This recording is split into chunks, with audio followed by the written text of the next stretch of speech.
ले। चित्त का एक एक वृत्ति से निरंतर अपने आराध्य देव में समर्पित होना। जैसे गंगा यमुना की अखंड धारा समुद्र में जा रही है, ऐसे ही आनंद समुद्र, प्रेम समुद्र प्रभु में हमारे चित्त की एक एक वृत्ति तीव्र गति से प्रभु के चरणों में समर्पित होती रहे। एक वृत्ति भी प्रभु से अन्य ना, उसे अनन्य कहते हैं। जिसकी कर्मेंद्रियां और ज्ञानेंद्रियां दोनों करुणा में आराध्य देव के चरणों में समर्पित हो जाती हैं, अर्थात कर्मेंद्रियों से जितनी भी चेष्टा होती वो केवल अपने आराध्य देव के लिए। इसके दो विभाग हैं। एक है जो भी हम व्यवहारिक कार्य कर रहे हैं, देखने में व्यवहारिक है पर वो हम कर हरि के लिए रहे, ये प्रवृत्ति मार्ग गृहस्थ धर्म के अंतर्गत। और विरक्त निवृत्ति मार्ग, व्यवहार की भी प्रगट वृत्ति वो केवल प्रभुमय होनी चाहिए,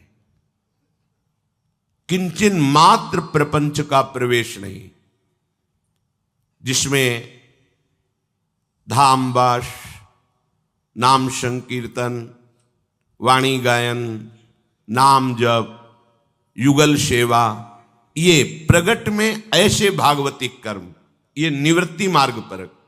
प्रवृत्ति मार्ग में व्यवहारिक नौकरी पेशा आदि करते हुए भी वो प्रभु को समर्पित, जिसकी कर्मेंद्रियां और ज्ञानेंद्रियां दोनों आराध्य देव की प्रसन्नता के लिए ही वर्ताव करती हैं, उसकी एक एक वृत्ति प्रभु में लगने के कारण वो अनन्य भक्ति को प्राप्त हो जाता है। सहज सरल लग रहा है बड़ा कठिन, क्योंकि माया का आकर्षण हमारी एक एक वृत्ति पर प्रहार करता है। कहीं रागात्मक आकर्षण होता है तो कहीं द्वेषात्मक आकर्षण होता है। जब राग द्वेष दोनों खोइए तब खोजिए पद निर्वाण। दोनों का त्याग करने वाला ही अखंड भगवद स्मृति को प्राप्त होता है, ना किसी से राग ना किसी से द्वेष। प्रभु कह रहे हैं ये जो मेरी अनन्य भक्ति है, ये जन्म जन्मांतरों के जितने पाप जमा हैं और जितने शुभ जमा हैं, दोनों को भस्म कर देती है। भगवत प्राप्ति अगर पुण्य है तो भी नहीं होगी, पाप का तो सवाल ही नहीं, कि उसमें तो भजन वृत्ति में ही बाधा पड़ जाएगी। जब शुभ और अशुभ, पाप और पुण्य दोनों भस्म हो जाए तब भगवत प्राप्ति हो। शुभ अशुभ दुर्ग विध्वंस बल तब जयति जयति जग उच्चरे, ये श्री भगवान कर देते हैं।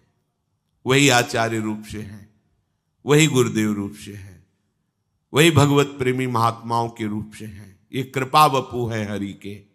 शरण निरापक पद रमित सकल अशुभ शुभ नंश, तो देत सहज निश्चल भगति सुजय जय श्री हरिवंश, जय जय गुरु हरिवंश।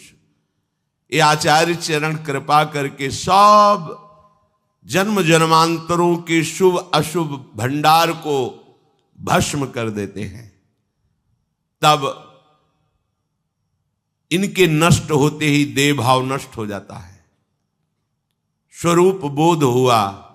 जो उपासना जिस भाव से कर रहे हैं, सहचरी भाव, गोपी भाव, जो जिस वही स्वरूप का बोध हुआ। मैं श्री जीव की सहचरी हूं, सखी हूं, मैं लालजू का मित्र हूं, सखा हूं, मैं श्री कृष्ण की कांता हूं। जो जिस भाव से वो स्वरूप बोध हो जाता है। ये अनन्य भक्ति अत्यंत दुर्लभ भक्ति है। प्रभु कह रहे हैं इसकी प्राप्ति के लिए जब चित्तवृत्ति का एक एक क्षण केवल प्रभु में। तो उसके उपाय बता रहे हैं कि जो मेरी चरण सेवा में प्रीति रखता है, सेवा बहुत बड़ी बात है। प्रभु की सेवा अहोभाग्य, बिना प्रभु की कृपा के कोई प्रभु की सेवा कर ही नहीं सकता है। पर प्रभु की सेवा प्रभु की प्रसन्नता के लिए होनी चाहिए। प्रभु की सेवा को हम बेचें ना तो अनन्य भक्ति प्राप्त हो जाए। जैसे हम अपने ठाकुर का, श्री जी का श्रृंगार इस भाव से यदि करेंगे कि बहुत सुंदर लगे, जिससे लोग प्रभावित हों, ये अंतर की बात है। बदल गई सेवा, वही हो रही, फल वृत्ति बदल गई। अगर अपने लाडले के सुख पहुंचाने के लिए सेवा कर रहे हैं तो सेवा वही है, बदल गया भाव। अब अनन्य भक्ति होगी। अगर यह है कि श्रृंगार करके अन्य जनों को लुभायमान करें, जिससे हमें मनचाही प्रणाम नमस्कार अर्थ भोग व्यवस्था, बदल गया भाव। प्रभु की चरण सेवा केवल प्रभु की प्रसन्नता के लिए, ये अंतर की बात है, बाहर की नहीं। अंतर की बात है। यदि हम प्रभु का श्रृंगार करके धन चाहते हैं, लोगों को रिझाना चाहते हैं, वाहवाही चाहते हैं, तो भाव बदल गया। प्रभु को श्रृंगारित करके, सेवा करके उनको सुख पहुंचाना चाहते हैं, भाव बदल गया। अनन्य भक्ति तभी प्राप्त होती जब प्रभु की सेवा प्रभु के लिए हो, प्रभु की प्रसन्नता के लिए हो। मेरी प्रसन्नता के लिए ही मेरी सेवा, प्रभु स्वयं कह रहे हैं। अच्छा, जब प्रभु प्रसन्न हुए तो बचा क्या? जा पर कृपा राम की होई, ता पर कृपा करे सब कोई। जब मालिक प्रसन्न है तो अनंत ऐश्वर्य उसके चरणों में खुद झुकेगा। उसको चाहिए या ना चाहिए, वो सब अन मांगे आगे आवेगो। बिना चाह किए अपने आप,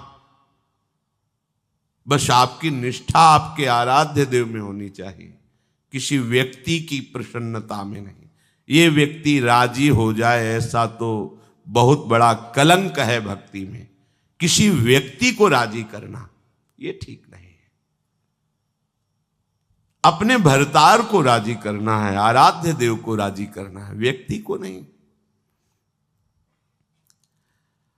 और दूसरा उपाय, जब कभी एक दूसरे से मिले तो प्रेम पूर्वक केवल मेरे नाम महिमा, मेरी गुण महिमा, मेरे पराक्रम की चर्चा, मेरे रूप की चर्चा, मेरी कृपा की चर्चा करे, अन्य वार्ता नहीं।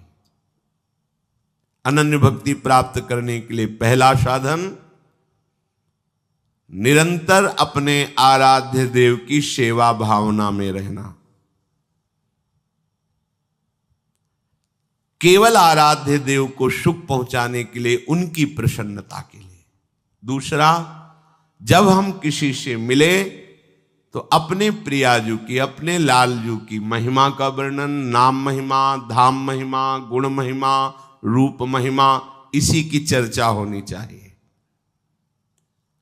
जो मेरी चर्चा में सुख मिलता है वो सायुज्य मोक्ष की भी इच्छा नहीं करता, अर्थात वो मोक्ष पदवी में भी सुख नहीं है जो भगवत चर्चा में है। इसीलिए जीवन मुक्त हुए महापुरुष भी भगवान की लीला चरित्रों का गायन और श्रवण करते रहते हैं।